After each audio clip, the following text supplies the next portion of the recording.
시작을 주일이라고 하는, 대부분 사람들이 주일이 그 마지막 날로 생각하고 있는데 가장 많이 착각하고 있는 부분이죠. 마지막 날이 아니라 첫 주간을 시작하는 맨 앞줄에 주일이 있습니다. 맨 먼저 첫 시간을 하나님 앞에 첫날을, 첫 주간의 첫날을 하나님 앞에 드리고 시작한다는 의미가 있습니다. 우리가 이것 하나만이라도 인식을 바꾼다면 더 큰 은혜가 될 것이다. 한 주간을 살고 마지막에 드리는 것이 아니고 한 주간을 시작하는 첫날 하나님을 예배하는 것이다 라고 생각하는 것 자체가 얼마나 더 소중한가 그렇게 생각해 볼 수 있는 대목입니다. 인도하시는 분들은 대표 기도하시고 나서 미리 기도성을 딱 눌러놓으셔가지고 기도가 끝나면 바로 딱 누르셔가지고 흐름이 차단되지 않도록 해주셔야 합니다. 예배의 가장 성령의 흐름이 중요한 것은 끊김이 없는 것이라는 것을 우리가 생각해 보아야 됩니다. 그래서 인도자가 미리 준비하는 것은 대단히 좋은 것이고요. 우리 주보는 상당히 어디다 내놔도 이게 개척교회 주보치고는 주보를 보면 그 교회 목회자의 철학이 담겨 있는 것을 알 수 있어요. 우리 주보는 좀 독특한 것이 있어요.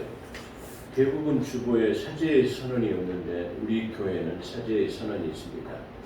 그래서 맨 처음에 목도에서 예배 부르면서 축도, 성도의 위탁의 말씀까지, 성도의 교제까지 완벽하게 예배 모범에 의해서 웨스트민트 신교 대소요리 문답을 참조하고 예배학을 참조해가지고 최고로 잘 만들어진 예배 순서라고 저는 그렇게 생각해요.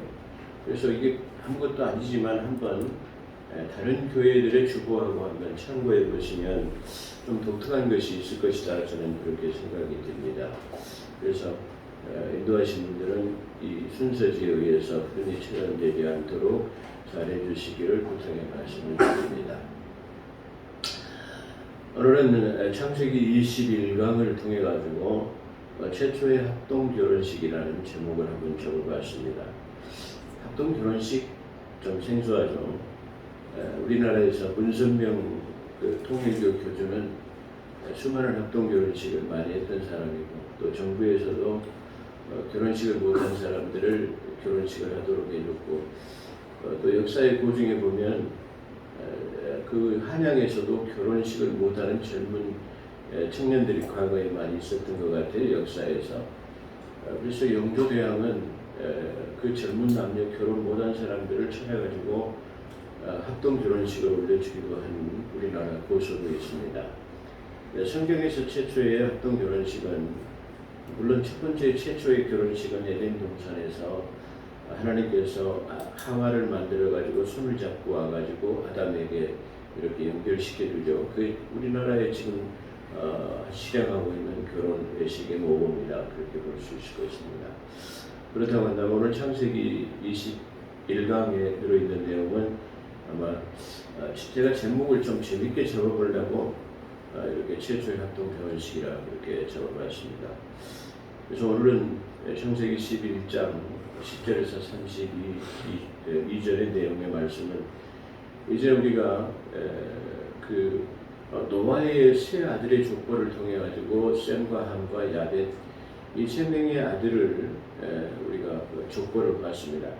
근데 순서대로 하면 셈의 혈통이 제일 먼저 기술되어야 되는데 그렇지 않았다는 것을 지난번에 아마 20강 때 설명을 드린 것 같습니다. 그래서 제일 미미한 조건을 가지고 있었던 야벳 족속을 맨 먼저 설명하고 그 다음에 함이라는 족속들을 설명하고 있습니다.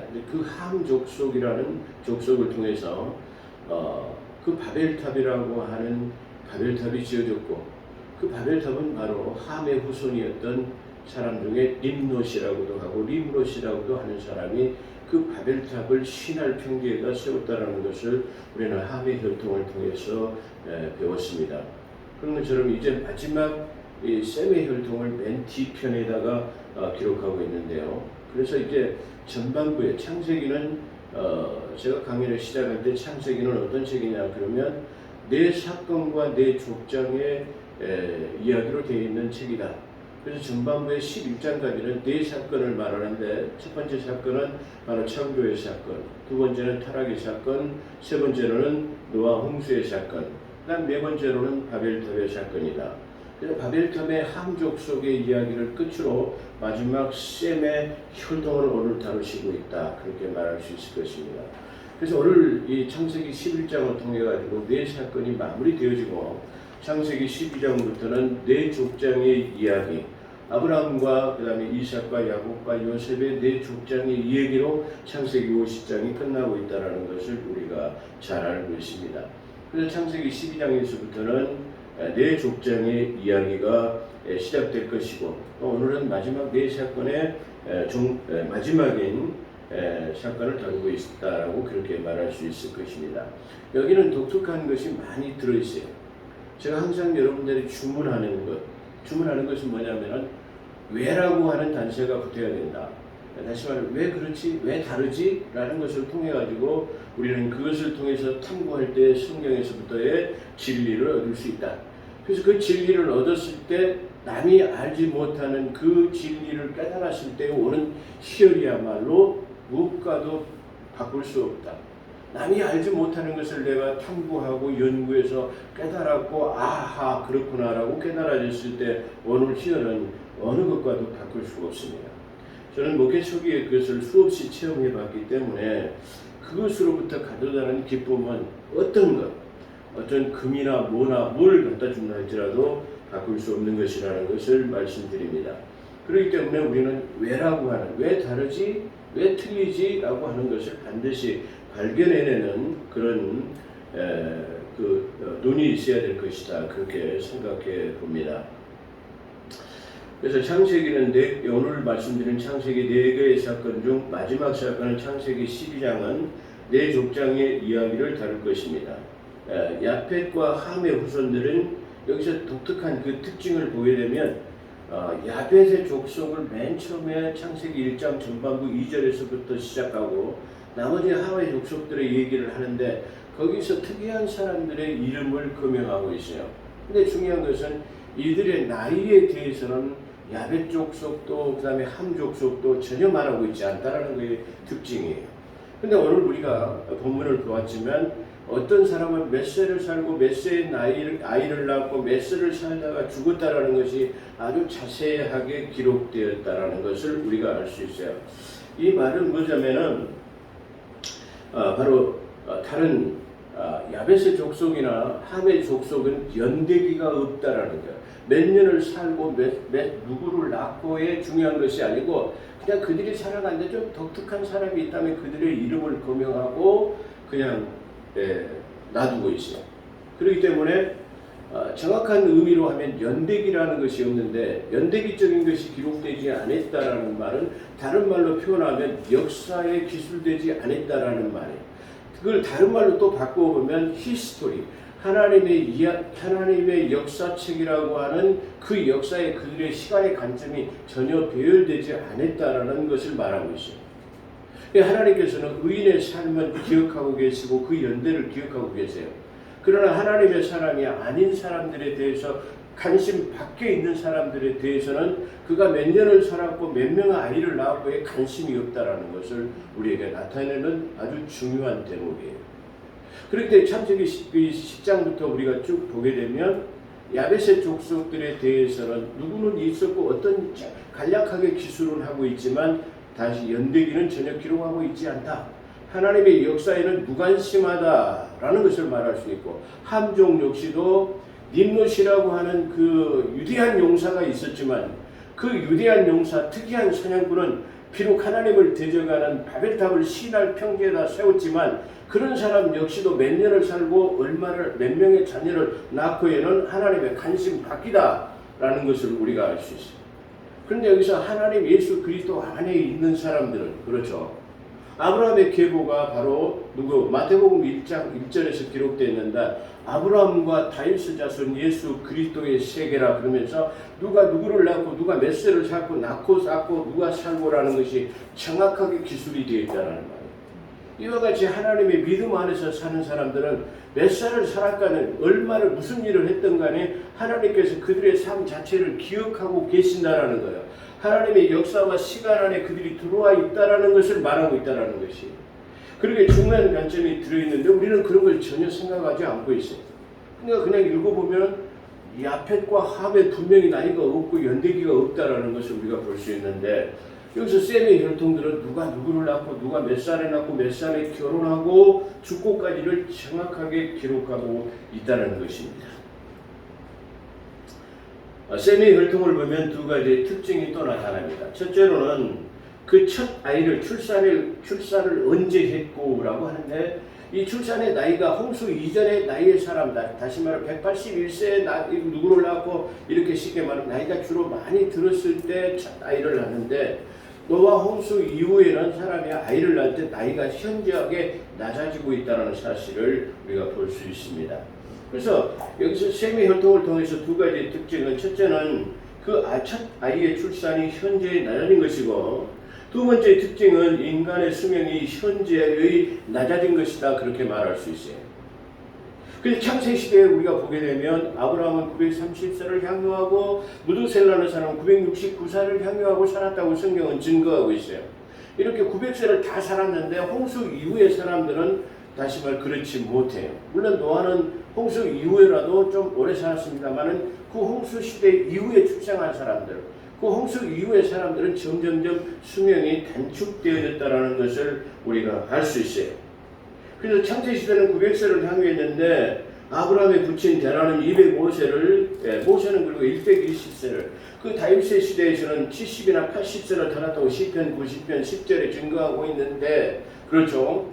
너희의 날들이 70이나 강건하면 80이라도 해안에 수고하는 것들이 다 슬픔과 절망뿐이요 너희의 날들이 속히 날아가도다 라고 시편 90편 10절에 증거하고 있는데 이때도 70이나 80 다윗 시대는 보편적으로 70이나 80을 말하고 다윗 역시 위대한 성군이었지만 그가 70세를 향유하고 죽었어요. 그런 것처럼 이렇게 이 시대에 따라서의 나이의 변화가 가져왔는데 나이가 점점 첫 출산도 현재 낮아졌을 뿐만 아니라 인간의 수명도 점점점 낮아지게 되었다는 것을 우리가 알 수 있어요. 그래서 우리가 노아 홍수 이후에 놀라운 기후의 변화가 있었다라는 것을 예시하는 거예요. 그러니까 노아 홍수 이후에 하나님께서 노아에게 찾아오셨습니다. 노아야, 너는 홍수 이전에 살았기 때문에 홍수 이후에 지금 삶을 산다고 한다면 아주 노아 홍수 이전에는 아주 그 산과 기후와 환경이 이렇게 많이 변화가 될 거야. 그래.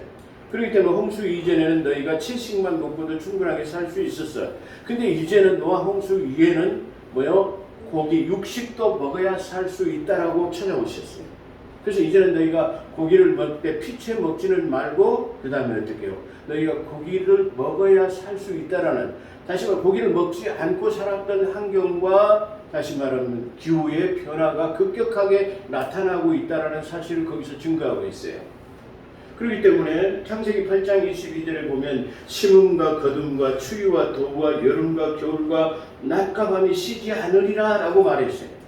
그렇기 때문에 지금 노아 홍수 이전에는 급격한 추위와 더위가 없는 사람이 옷을 벗고 살아도 벗었는지 입었는지 알지 못하도록 아주 최적의 환경 그리고 오래 살 수 있는 환경이 있었다는 것을 우리가 아는데 노아 홍수 이전에는 이렇게 추위와 더위 때문에 우리가 옷을 입지 않고는 짐승의 털이 필요하지 않고는 짐승의 고기를 먹지 않고는 살 수 없다라는 것을 나타내는 장면이에요. 그래서 지금 이렇게 인간의 수명이 바꿔진 것은 이와 같이 놀라운 노아 홍수 이후의 기후 변화와 환경의 변화 이런 것들이 지금 급격하게 변화되었다라는 것을 우리가 알 수 있을 것이에요. 그리고 특별히 8장 22절에는 그 전에 노아에게 말씀하실 때 노아 이전에는 너희가 아주 추위와 더위가 없었을 것이다. 근데 이제 추위와 더위도 있다라는 것을 알려주시는 거예요. 하나님이 얼마나 긍휼과 자비와 사랑이 충만하신 분이냐 그러면 노아에게 찾아오셔서 그래 노아야 이제는 많은 환경이 변화됐다. 이렇게 너희가 준비해야 살아갈 수 있을 거야. 이거에 대해서 적응해야 될 거야 라고 설명하시고 찾아오시는 하나님이다. 그렇게 말씀드릴 수 있을 것입니다. 10장 32절은 셈의 혈통의 믿음의 계보를 말하는데, 최초의 하나님의 계획은, 어떻게 보면 최초의 하나님의 계획은 아담과 하와를 통한 인류의 구원의 계획을 가지고 계셨는지 몰라요. 그랬는데 그것이 사람의 생각이 악할 뿐이라고 창세기 6장 4절 이후에 보게 되면 사람의 마음이 항상 악한 것뿐이며 마음의 생각이 상상이 어두울 뿐이에요. 그래서 인간을 지으신 것을 한탄하시고 다시 한번 개혁을 할 필요가 있어서 이 세상을 그냥 완전히 물로 다 씻어버리고 다 이게 수몰시켜버렸어요. 그리고 난 다음에 다시 노아라는 이 믿음의 사람의 계보를 세웠는데, 그 노아 역시 계보의 사람들 중에서는 함이라고 하는 사람이 그 아버지가 아들을 저주할 만큼의 어떤 사건을 저질렀어요. 그것을 보시고 그 아들 중에서 어떤 믿음의 아들의 계보를 가야 할 것인가, 아마 하나님께서는 고민하셨을 거예요. 그래서 노아의 방주 이후에 포도나무의 수산에서 나는 포도주를 마시고 그의 벌거벗은 모습을 보였던 그 노아의 안일함, 나태함을 바라보시고 어쩌면 하나님께서는 한탄하셨을 줄 몰라요. 어쩌면 노아의 당대의 의인이었다고 하는 노아를 통해 가지고 하나님의 계획이 성취되기를 원했지만, 그 창세기 9장의 그 포도주로 취해 가지고 자기 옷을 다 벗어버리는, 그래서 그 함이라고 하는 아들이 다시 말하면 아버지에게 못된 짓을 할 만큼의 어떤 추태를 보인 사건을 통해서 하나님께서는 또 한 번의 후회를 하셨을 것이다. 저는 그렇게 생각합니다. 하나님의 마음을 읽을 수 있는 부분이죠. 그래서 이제 마지막 기대라고 하는 것은 셈의 혈통을 통해서 예수 그리스도를 보내야만이 구원할 수 있는 방법이 바로 예수 그리스도, 당신의 아들 독생자인 예수 그리스도를 보내는 것밖에 없는데, 그걸 어느 혈통을 통해서 보내느냐? 그러면 바로 믿음의 조상 아브라함이라는 혈통을 통해서 보내려고 하시는 계획이 오늘 나타나고 있는 대목이다. 그렇게 말할 수 있을 것이에요. 그래서 하와의 타락으로 실패했고 사람의 생각이 항상 악할 뿐임을 보시고 물심판을 계획하신 하나님은 홍수 이후의 안일함과 타락해버린 노아를 보면서 셈의 혈통을 통한 예수 그리스도만의 구원의 길인 것을 생각하셨을 것이다 라고 생각해 볼 수 있는 것입니다. 특히 믿음의 계보인 아브라함을 선택하기 위해서는 그의 부친 데라를 자세하게 소개하고 있습니다. 이는 다윗을 소개하기 위해서 먼저 룻기서를 통해서 어떠한 경로를 통해 믿음의 계보가 다윗에게 이루어졌는가를 소개하고 있습니다. 다윗은 사무엘상을 기록하는, 사무엘상을 장식하는 아주 위대한 군주로 등장합니다. 근데 다윗에 대해서 말하기 위해서 성경은 먼저 룻기서라고 하는 책을 설명하고 있습니다. 룻기서에서 나타나는 것은 기업 모르기 계대법이라는 것이 태어나게 됐습니다. 어쩌면 그 믿음의 계보를 통해서 보아스가 그 믿음의 계보를 잇게 되고, 그 보아스를 통해 가지고 그의 혈통인 이새를 낳게 됐고, 이새의 혈통에서 다윗이 나니라라고 하는 것이 바로 룻기서를 기록하고 있는 계민을 장식하고 있다. 그래서 성경의 중추적인 역할에 다윗을 등장하기 위해서는 성경의 허리와 같은 중추 역할을 하고 있는 것인데, 바로 이렇게 다윗을 설명하기 위해서 룻기서를 먼저 기록한 것처럼 오늘 다시 말하면 아브라함을 선택하기 위해서도 그들이 어떠한 삶을 살았는가, 그들의 부모가 어떠한 사람이었는가를 소개하기 위해서 데라를 등장시킵니다. 그래서 데라는 원래 갈대아 우르라는 곳에서 아주 살았습니다. 그런데 그가 어떻게 해서 죽음을 맞이했는가를 오늘 설명하고 있다. 그렇게 말할 수 있을 것입니다. 그래서 다윗을 설명하기 위해서는 룻기서를 통해서 어떠한 경로를 통해 믿음의 계보가 다윗에 이어졌는가를 소개하는 것처럼 데라는 하란에서 205세에 죽었습니다. 32절에 증거하고 있죠. 이때 아브라함의 나이는 75세였다고 말해요. 그러니까 75세에 이게 아브라함은 부름을 받았고, 그때 데라가 죽은 때의 나이는 205세였다라고 말합니다. 데라는 아브라함, 나홀과 하란을 낳았어요. 그러니까 이 아브라함의 아버지는 이 성경의 기술된 순서로 원다고 한다면 아브라함과 그 다음에 나홀, 하란, 세 하나는 난데, 우리가 여기서 조금 잠깐 착각할 수 있는 것은 이 데라의 아들 하란이 있고 장소인 하란이 있어요. 그것을 우리가 약간 혼돈할 수 있는 그런 부분인데요. 어찌됐든가 데라는 아브라함과 나홀과 하란을 낳았습니다. 순서대로 보면은 아브라함이 장자이고 하란은 막내인데, 이 막내 아들 하란은 결혼하지 않은 상태에서의 어떤 아는 상태에서의 어떤 그걸 갖다가 혼외정사라고 말할 수 있죠. 결혼하지 않은 상태에서 어떤 여자를 알게 되어가지고 그로 인해 가지고 이게 두 딸과 롯이라는 아들을 얻게 됐다고 성경은 말해요. 이게 성경에 자세히 보면 잘 나오는 대목이죠. 근데 우리도 그것까지도 잘 간과해 버리는 수가 많이 있습니다. 어찌됐든 간에 데라는 아브라함과 나하고 하란을 낳았는데, 순서대로 보면 아브라함이 장자이고 하란은 막내인데, 이 아들 막내인 하란은 결혼하지 않은 상태에서 누구를 낳았냐면 룻을 낳았어요. 근데 여기서 룻이라는 사람을 하나님께서 아브라함이 너는 친척본토 아비집을 떠나라 했을 때 룻을 이게 데리고 갈 수밖에 없었던 상황을 설명하기 위해서 지금 이 치부와 같은 내놓기에 불편한 것 같은 얘기를 지금 말씀하고 계신다, 그런 뜻이에요. 그래서 이 하란이라는 사람이 결혼하지 않는 상태에서 누구를 낳았냐면은 롯을 낳았어요. 그래서 롯을 낳은 후에 자기 아버지의 데라보다도 하란에서 먼저 하란으로 이주하기 전 갈대아 우르에서 먼저 죽어버렸어요. 그래서 이 29절을 보면 하란은 밀가와 이스가 두 딸을 두었는데, 롯과 밀가와 이스가의 세 자녀를 낳았다는 뜻입니다.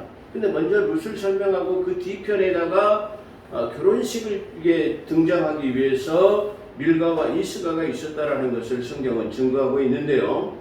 어찌됐든 간에 이 두 명의 딸과 한 아들을 낳아놓고 하란은 일찍 죽어버렸어요. 아마 여기서 충격을 받은 사람은 누구였냐 그러면 데라가 충격을 받았을 거예요. 왜 그러냐면 이 세 번째 아들이 바로 결혼하지 않은 상태에서 어디서 그냥 이 애들을 나가지고 데리고 오는 거예요. 그래서 아마 그러면서 또 이 아들이 얼마 살지 못하고 죽게 되어버린 거예요. 그래서 아마 데라는 이 두 아들을 빨리 결혼을 시켜야 되겠구나, 그것을 아마 생각한 것 같아요.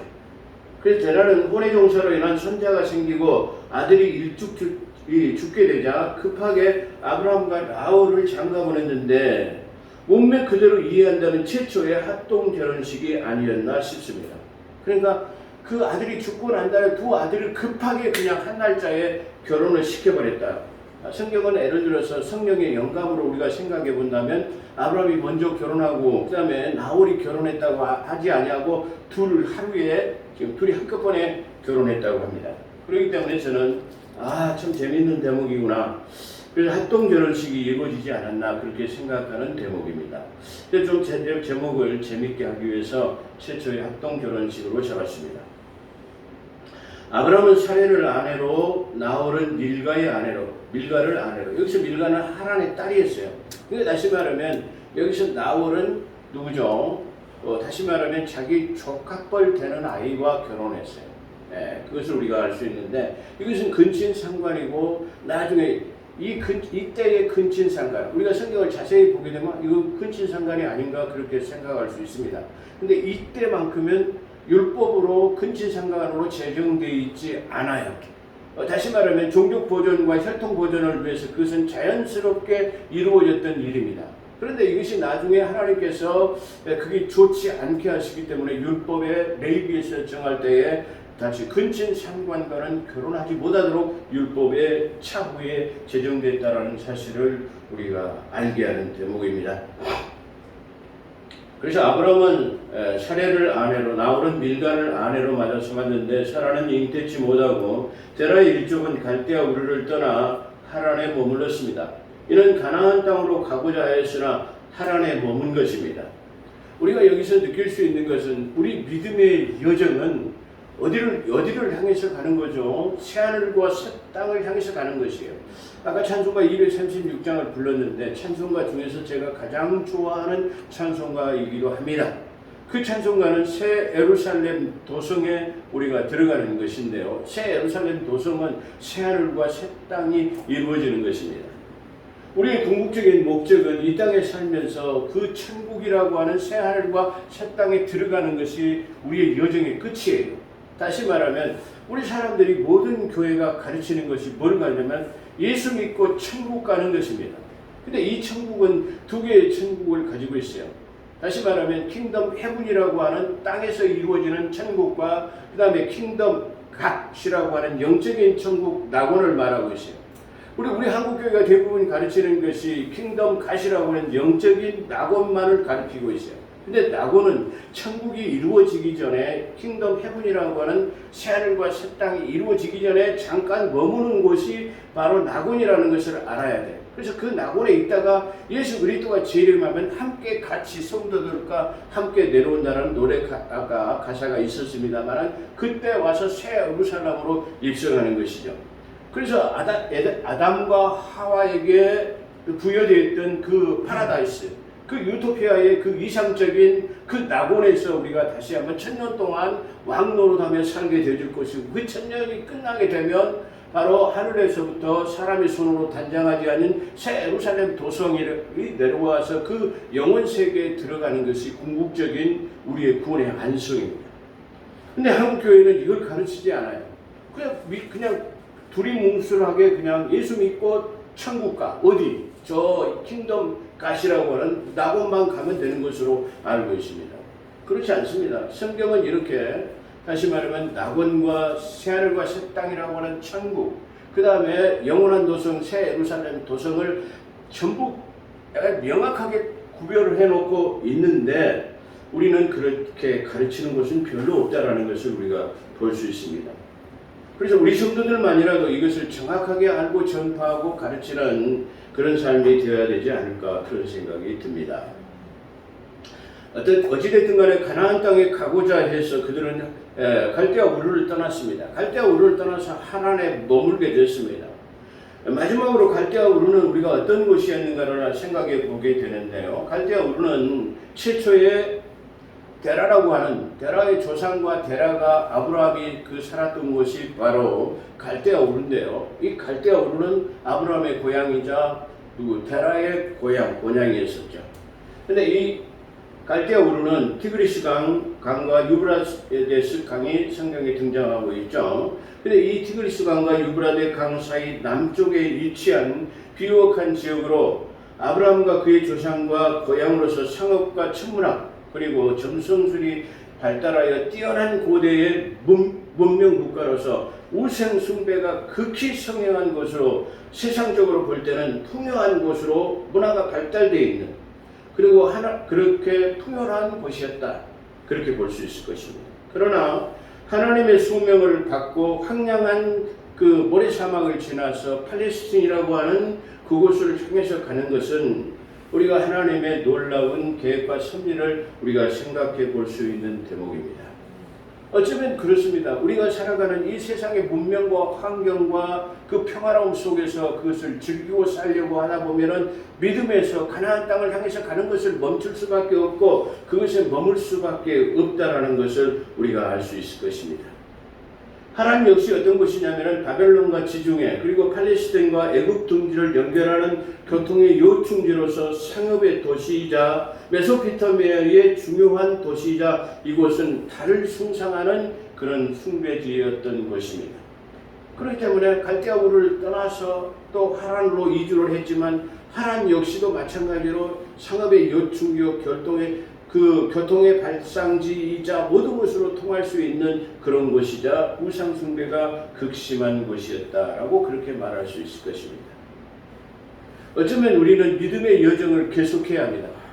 어떠한 시련과 역경과 고난이 닥칠지라도 육체의 어떤 아픔이나 고통이 있다 할지라도 어떤 물질적 고통이나 명예의 손상이 있다 할지라도 우리는 그 적박구리는 가나안 땅을 향한 진군의 계획은 놓칠 수가 없습니다. 절대로 하란에서 머물러서는 안 된다는 사실을 오늘 성경에서 증거하고 있습니다. 하란에 머물다가 데라는 죽었어요. 만약에 하란에 머물지 않았으면 죽지 않을 것이죠. 그렇잖아요. 우리가 저 메이플라워를 타고 저 미국의 신대륙을 개발했을 때 많은 사람들이 황금을 유해가지고 황금을 캐려고 그냥 누가 먼저 가서 그 거대한 땅을 차지하고 말뚝을 받고 그 한국이 내 땅이야라고 하고 황금을 캐기 위해서 많은 사람들이 쉬지 않고 저 미국으로 갔습니다. 그렇지만 청교도라고 하는 사람들은 반드시 6일 동안 가고 제7일째 되는 날은 하나님을 찬양하고 하나님을 경배하고 하루 쉬고 그렇게 갔습니다. 근데 먼저 간 사람들은 전부 다 병에 죽고 누굽니까? 그 심한 쉬지 않고 오는 가로로 인해 가지고 그 땅에 정착하지도 못하고 다 죽었어요. 그런데 그곳에 정착한 사람들은 이 케이크 고도와 청교도들만 거기에 도착이 됐는데 이 사람은 6일 동안 열심히 가고 7일째 되는 날 그곳에 쉬고 정착하고 하나님을 예배하고 갔던 사람들입니다. 그런데 그렇지 못한 사람들은 다 도착하자마자 병으로 죽고 뭘로 죽고 다 죽었어요. 이렇게 청교도들은 맨 처음에 대륙에 도착했을 때도 맨 먼저 한 게 있죠. 그들은 먼저 하나님의 예배할 수 있는 교회를 지었습니다. 두 번째는 자녀들을 가르치기 위한 학교를 지었습니다. 그 다음에 세 번째로는 자기가 살 거처를 줬는데 전부 다 공동체로 오늘은 이 집에 내일은 저 집 이렇게 한 집씩을 지어가지고 했다는 사실을 우리가 역사적인 고증을 통해서 너무나 잘 알고 있는 대목입니다. 그렇기 때문에 우리가 어떠한 일이 있다 하더라도 적과 꿀이는 가나안 여정에 가는 일은 멈출 수 없는 것입니다. 이것을 쉼을 해서는 안 되는 것입니다. 거기에 쉬고 정착하고 거기에 대해 모든 것을 에게 바친다고 한다면 안 되는 것입니다. 우리는 반드시 우리의 목적이 바로 적과 꿀이 흐르는 가나안 땅에 상급을 받는 일이에요. 구원받는 것으로 끝나는 것이 아니라 반드시 그분 앞에 섰을 때 잔치가 배설되어졌을 때 우리는 그분으로부터 잘했다라고 하는 상급이 보장되어 있는데 그 5개의 면류관이 디모데전서 3장 10절 이하에 잘 나타나고 있다고 제가 말씀드린 적이 있습니다. 데라는 하나님에 머물다가 그곳에서 죽고 말았습니다.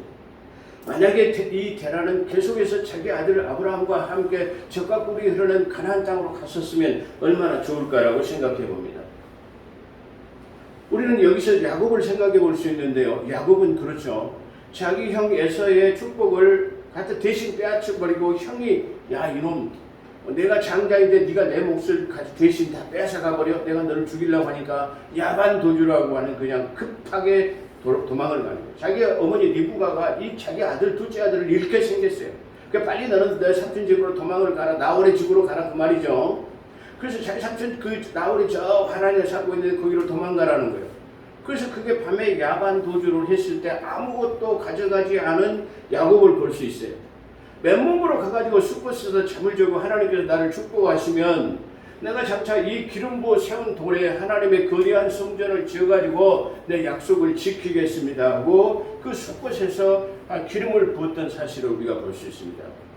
이와 같이 아무것도 가지고 가지 않았던 누굽니까? 야곱은 20년 만에 거대한 자기 재산을 얻었어요. 4명의 첩첩을 이게 얻게 되었고 12명이라고 하는 아들 그 다음에 이 고명딸이라고 하는 디나의 13번째 딸 하나가 있어요. 12아들 중에 한 명이 딸이 있었어요. 그런데 20년간 그게 살면서 아주 재산이 엄청나게 불었어요. 어느 날 하나님께서 야곱에게 나타나셨습니다. 야곱아 이제 그쯤 됐으면 내 친척 본토집 내 떠나라고 했던 가나안 땅으로 다시 돌아가야 되지 않겠느냐? 네 돌아가요. 하나님의 명령이기 때문에 돌아가긴 돌아가야 되는데 가다가 어디로 세겜이라고 하는 아주 풍요로운 도시 문화와 문물이 발달되어 있는 아주 편리한 세겜에 머물게 됐어요. 그 계속 왜 진군하지 않았습니까? 자기 앞에는 자기를 죽이려고 한 형 에서가 내가 지금 봉토로 돌아간다고 한다면 형이 나와가지고 나를 죽일 것 같아요. 그 죽음이라고 하는 두려움 때문에 계속 진군하지 못하고 세겜에 머물러 버렸어요. 세겜에 머무르다가 누구예요? 그 디나가 못된 그 세겜의 추장의 아들을 통해 가지고 우리는 폭행을 당했다는 사실을 성경을 통해서 알 수 있습니다. 그래가지고 그 디나의 오빠들이 살인을 저질리게 한 자 네가 우리하고 통혼하자 말이야. 우리가 너하고 우리하고 결혼하려면 말이야. 너희들이 전부 다 할례를 받아야 된다 해가지고 세겜 사람 온 남자들이 이게 할례를 받도록 해놨어요. 할례를 받은 사람들이 움직이지 못하다 이 두 명의 아들을 칼을 차고 그 세겜성을 가가지고 수많은 사람을 도르고 하는 사건이 성경에 나타나고 있습니다. 그가 하나님에 머물지 않았으면 이런 일이 나타나지 않았을 것이라는 것을 우리가 알 수 있습니다. 그런 것처럼 그가 세겜에 머물지 않았으면 우리가 알 수 있는 것입니다. 우리의 믿음을 향해서는 어떠한 풍요와 어떠한 문화와 환경이 물질 문명이 우리 앞에 놓여있다 할지라도 우리는 거기에 머무를 수 없습니다. 우리의 순례의 여정은 계속해야 하는 것입니다. 거기에 머무르면 안 된다는 것을 우리에게 나타나고 있는 것입니다. 때라는 하나님에 머물러 그것에 죽었습니다. 우리가 믿음의 순례를 중단해서는 안 되는 대목입니다. 야곱 역시 자기 삼촌 라반의 집을 떠난 후 가나안으로 향하지 아니하고 세겜에 머무르면서 큰 고통을 당하게 되었던 것을 우리가 알 수 있습니다. 결론입니다. 그러므로 우리는 믿음의 순례의 길을 어떠한 어려움이나 고통이나 질병이 따른다 할지라도 또 물질을 잃어버리는 일이 있다 할지라도 우리는 환경에 영향을 받지 않았고 저가 우리는 꿀이 흐르는 가나안 땅에 향하는 여정은 바로 계속되어져야 합니다. 이스라엘 백성들에게 부과된 하나의 명령이 있죠. 너희는 1년에 3차례 예루살렘을 향해 가지고 1년 3차례 나에게 모습을 보이라고 해요. 그래서 저 하나님의 선택된 이스라엘 백성들은 누구죠? 6월절이라고 하는 절기를 가서 예루살렘을 향해서 그 성전에 가서 자기 모습을 보이고 돌아와서 생업에 종사합니다. 다시 7절이 되어지면 자기 본토로 그 고향 예루살렘에 올라가 가지고 하나님을 예배하고 자기 모습을 보이고 또 다시 돌아옵니다. 7월달이 되어지면 다시 장막절이라는 초막절이라는 절기를 또 지키기 위해서 또 그 길을 갑니다. 이건 뭘 말합니까? 내 삶 속에서 가장 우선순위가 하나님의 명령하신 절기를 지키는 것이에요. 그 순례의 여행은 계속되어지는 것입니다. 언제까지요? 우리가 하나님의 부르시는 그날까지 계속되어지는 것입니다. 어떤 것이라도 다 포기할 수 있습니다. 그러나 영원한 세계의 영원한 생명을 우리가 포기할 수는 없는 것입니다. 그 영원한 생명의 진군이 계속되어져야 된다는 것을 오늘 말씀하고 있습니다. 나와 여러분은 이와 같이 그 행군이 계속되어져서 주님 앞에 얼굴과 얼굴을 맞대는 그 순간까지 계속되어지게 되기를 주의 이름으로 축원합니다. 기도하겠습니다. 고맙습니다. 감사합니다. 오늘 창세기 21강을 통해서 우리의 믿음의 여정이 계속되어져야 한다는 사실을 우리가 다시 한번 생각해보는 귀중한 대목입니다. 주여 우리에게 믿음을 주시옵소서. 믿음의 큰 능력을 주셔서 어떠한 세상과의 싸워서 승리하는 믿음이 되게 도와주옵소서. 오늘도 함께 하신 것 감사하며 우리 구주 예수 그리스도 이름으로 감사기도 드리옵나이다.